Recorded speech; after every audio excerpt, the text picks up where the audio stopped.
اعوذ باللہ من الشیطان الرجیم بسم اللہ الرحمن الرحیم۔ سورہ شعراء کا اکثر و بیشتر حصہ جو ہے انباء و رسل ہی پر مشتمل ہے، سوائے اس کے کہ اور فرق نہیں ہے اس میں کہ اس میں ترتیب مختلف ہے۔ اس میں سب سے پہلے حضرت موسیٰ کا ذکر ہے اور قدر تفصیلاً ہے، اور دوسری بات جو اس میں ممیز کرتی ہے اسے سورہ اعراف سے اور سورہ ہود سے، وہ یہ ہے کہ اس میں حضرت ابراہیم کا تذکرہ بھی موجود ہے اور خاصی تفصیل سے ہے، لیکن اس کے بعد پھر ترتیب کے ساتھ حضرت نوح علیہ السلام اور پھر ہود اور صالح اور لوط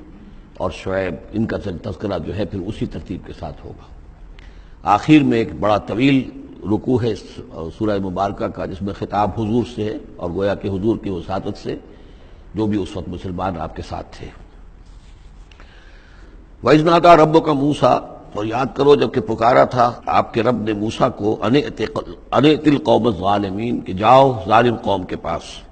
قوم فرعون یعنی قوم فرعون کے پاس، الا یتقون، کیا وہ ڈرتے نہیں ہیں، کیا وہ تقویٰ کی روش اختیار نہیں کرتے؟ قال رب انی اخاف ان یکذبون، انہوں نے کہا، حضرت موسیٰ نے عرض کیا، پروردگار مجھے اندیشہ ہے وہ مجھے جھٹلا دیں گے،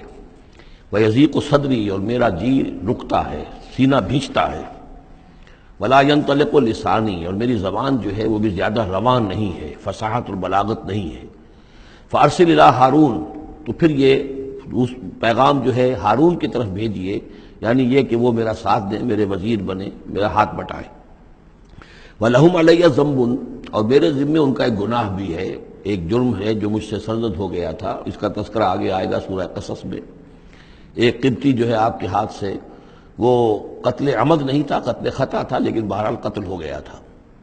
تو لہم علیہ ذنب فاخاف ان یقتلون، میرے ذمے تو ان کا ایک جرم بھی ہے، ایک گناہ بھی ہے، تو مجھے تو اندیشہ ہے کہ وہ فوراً اسی جرم کی پاداش میں مجھ پر مقدمہ قائم کر کے اور مجھے قتل کر دیں گے۔ قال کلا، اللہ نے فرمایا نہیں، ہرگز نہیں، فاذهبا بآیاتنا انا معکم مستمعون، جاؤ تم دونوں ہماری نشانیاں لے کر، ہم تم دونوں کے ساتھ، ہم ساتھ ہیں تمہارے اور سن رہے ہیں سب کچھ۔ فاتیا فرعون، تو دونوں پہنچو فرعون کے پاس، فقولا، اور کہو دونوں، انا رسولا رب العالمین، ہم دونوں رسول ہیں تمام جہانوں کے پروردگار کی جانب سے، ان ارسل معنا بنی اسرائیل، کہ بھیج دو ہمارے ساتھ بنی اسرائیل کو، اب انہیں جانے دو، انہیں ستاؤ نہیں۔ قال الم نربک فینا ولیدا، اب وہی جو قرآن کا اسلوب ہے کہ درمیانی چیزیں چھوڑ دی، گویا کہ اب اس کے فوراً بعد اب حضرت موسیٰ پہنچ گئے ہیں دربار فرعون کے اندر، انہوں نے وہ دعوت پیش کر دی کہ جو اس پچھلی آیات میں آ چکی ہے۔ اس کے جواب میں فرعون نے کہا، الم نربک فینا ولیدا، کیا تم وہی نہیں ہو موسیٰ کہ جس کو ہم نے اپنے گھر میں پالا؟ تم تو ہمارے محل میں پلے بڑھے ہو۔ اس کو یوں سمجھیے کہ یہ تو بہت ہی، یعنی ترجمہ جو میں کر رہا ہوں وہ ایک مہذب انداز میں، لیکن جس انداز میں کہا گیا تھا اس کا مطلب تو یہ ہے کہ تم ہمارے ٹکڑوں پر پلے،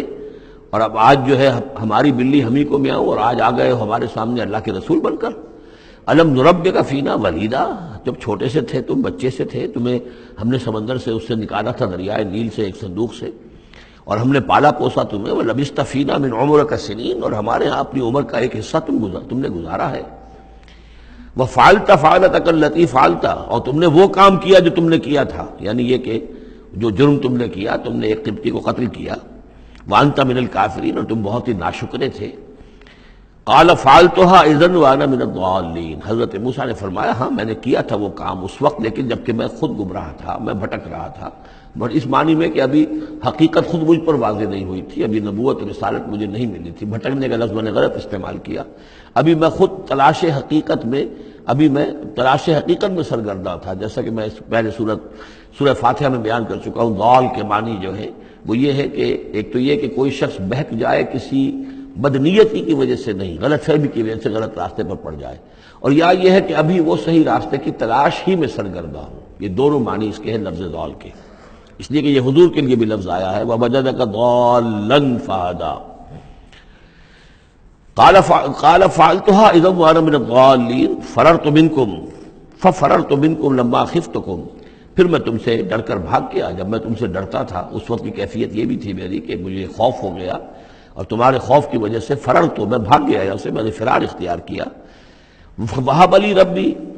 اب میرے رب نے مجھے حکم دیا ہے، میرے رب نے مجھے حکمت عطا کی ہے، نبوت عطا کی ہے، رسالت مجھ پر سرفراز فرمایا ہے، فوہب لی ربی حکما وجعلنی من المرسلین، اور مجھے رسولوں میں سے بنا دیا ہے۔ وَتِلْكَ اب جواب دے رہے ہیں ترکی بترکی جواب جس کو کہنا چاہیے، وَتِلْكَ نعمۃ تمنھا علی ان عبدت بنی اسرائیل، اور اے فرعون تو یہ نعمت اپنی جو ہے مجھ پر جتلا رہا ہے، بڑا احسان کیا، ایک اسرائیلی کو اپنے محل کے اندر پال لیا، لیکن پوری اسرائیلی قوم کو تو نے اپنا غلام بنا رکھا ہے، وہ تمہیں نظر نہیں آ رہا۔ ان عبدت، یہ لفظ نوٹ کر لیجئے، یہ تعبیر جو ہے کسی کو غلام بنا لینا، کسی کو اپنا مطیع بنا لینا، جیسے انہوں نے کہا تھا کہ وہ قومہما لنا عابدون، ان کی قوم تو ہماری جو ہے وہ غلام قوم ہے، تو یہاں پہ حضرت موسیٰ نے وہی لفظ استعمال کیا ہے کہ تم میرے اوپر احسان جتا رہے ہو کہ مجھے اپنے محل میں رکھا تھا اور پالا پوسا تھا، اور تم نے میری پوری قوم کو جو غلام بنا رکھا ہے، اس کو جکڑا ہوا زنجیروں کے اندر، اس کا کوئی تذکرہ نہیں۔ قال فرعون وما رب العالمین، اب فرعون نے کہا کہ یہ رب العالمین کون ہے جنہوں نے کہ تمہیں بھیجا ہے، جو تم کہہ رہے ہو کہ میں ان کا بھیجا ہوا ہوں۔ قال رب السماوات والارض وما بینہما، کہا کہ آسمانوں اور زمین کا آقا، رب اور مالک، اور جو کچھ ان دونوں کے مابین ہے، ان کنتم موقنین، اگر تم یقین کرنے والے ہو۔ قال لمن حولہ، اب اس کو آپ چشم تصور سے دیکھیے، دربار ہے، درباری بیٹھے ہوئے ہیں،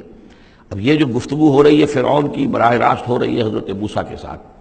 اس مکالمے کو سننے والے سارے درباری بھی ہیں، وہ بھی سن رہے ہیں کہ کیا گفتگو ہو رہی ہے۔ قال لمن حولہ الا تستمعون، اب وہ کھسیانہ سا ہو کر اپنے وہ درباریوں سے کہتا ہے جو ارد گرد بیٹھے ہوئے تھے، سن رہے ہیں آپ یہ کیا فرما رہے ہیں حضرت موسیٰ، یہ کیا کہہ رہے ہیں، سنا آپ نے؟ قال ربکم ورب آبائکم الاولین، حضرت موسیٰ اس کا کوئی احساس کیے بغیر اور اس سے کوئی اثر لیے بغیر اپنی گفتگو جاری رکھتے ہیں، وہ تمہارا بھی رب ہے اور تمہارے جو پہلے آباء و اجداد گزر چکے ان کا بھی رب ہے۔ قال ان رسولکم الذی ارسل الیکم لمجنون، اب وہ خطاب حضرت موسیٰ سے نہیں کر رہا، آنکھوں میں آنکھیں نہیں ڈال سکتا، آنکھیں چار نہیں کر پا رہا، اب وہ خود خطاب کر رہا ہے اپنے ان سرداروں سے اور وہ درباریوں سے۔ ان رسولکم الذی ارسل الیکم لمجنون، مجھے تو یہ رسول صاحب جو آپ کی طرف بھیجے گئے ہیں رسول بنا کر، اب یہ تنزیہ انداز کلام ہے، وہ رسول تمہارے جو تمہاری طرف رسول بنا کر بھیجے گئے ہیں مجنون، مجھے تو معلوم ہوتا ہے کہ یہ مجنون ہے، ان کا دماغی توازن ٹھیک نہیں رہا ہے۔ حضرت موسیٰ بھی کوئی اثر نہیں لے رہے کہ وہ کیا کہہ رہا ہے اپنے درباریوں سے۔ قال رب المشرق والمغرب وما بینہما، وہ تو مشرق اور مغرب سب کا رب ہے اور جو کچھ ان کے مابین ان سب کا رب ہے، ان کنتم تعقلون، اگر تم عقل سے کام لو۔ قال لئن اتخذت الہا غیری لاجعلنک من المسجونین، تو اب ہاں اس کا جو غصہ اور جلال ہے، اس نے اس انداز میں کہا کہ دیکھو موسیٰ، اگر تم نے میرے سوا کسی اور کو الہ مانا تو میں تمہیں جیل میں ڈال دوں گا۔ اس لیے کہ قتل کی بات نہیں کہی، اس لیے کہ جیسا کہ میں عرض کر چکا ہوں ذاتی طور پر محبت کرتا تھا حضرت موسیٰ علیہ السلام سے، چھوٹے بھائی کی حیثیت رکھتا تھا، ساتھ ہی پلے بڑھے تھے محل کے اندر، لہذا وہ ذاتی محبت تھی، تو کہا مسجونین، میں تمہیں جیل میں ڈال دوں گا۔ قال اولو جئتک بشیء مبین، حضرت موسیٰ نے فرمایا خواہ میں تمہارے پاس کوئی کھلی نشانی لے کر آیا ہوں۔ قال فاتح بہ ان کنت من الصادقین، کہا کہ اچھا اگر ہے تم سچے ہو، کوئی خاص نشانی لے کر آئے ہو تو لاؤ پیش کرو۔ فالقا عصاہ، تو انہوں نے اپنا عصا ڈال دیا، فاذا ہی ثعبان مبین، تو اچانک وہ ایک اژدہا بن گیا۔ کہیں لفظ ثعبان آیا ہے وہ ذرا بڑے سانپ کو اور موٹے سانپ کو اژدہا کی شکل میں، اور کہیں آیا حیہ، سانپ، عام جو سانپ ہوتے ہیں۔ وَنَزَعَ يَدَهُ فَإِذَا هِيَ بَيْضَاءُ لِلنَّاظِرِينَ، انہوں نے اپنا ہاتھ جو ہے اپنے گریبان سے کھینچا تو دیکھا کہ وہ تو سفید ہے، دیکھنے والوں کو نظر آ رہا ہے۔ قال للملأ حوله، اب پھر اس نے کہا اپنے ان سرداروں سے، درباریوں سے جو اس کے ارد گرد تھے، ان ھذا لساحر علیم، یہ تو واقعتاً یہ تو جادو وادو تو خوب سیکھ کر آئے ہیں یہ موسیٰ کا، جہاں سے بھی آئے ہیں، جہاں رہے ہیں اتنے عرصے، تو یہ واقعتاً بہت ماہر جادوگر معلوم ہوتا ہے۔ یرید ان یخرجکم من ارضکم بسحرہ، اور یہ چاہتا ہے کہ اپنے جادو کے بل پر تمہیں تمہاری اس ملک سے، اس سرزمین سے بے دخل کر دے۔ فماذا تأمرون، اب دیکھیے اب آیا عقل میں آ گیا، اس کے سمجھ میں آ گیا کہ سچویشن جو ہے وہ اتنی سادہ نہیں ہے، بڑی پیچیدہ ہے۔ فماذا تأمرون، تو اب آپ لوگ کیا مشورہ دیتے ہیں، کیا کرنا چاہیے؟ دیکھیے یہاں لفظ امر جو آیا ہے یہ مشورے کے معنی میں، تو امر حکم کے معنی میں بھی ہوتا ہے، مشورے کے معنی میں بھی ہوتا ہے۔ صدق اللہ العظیم۔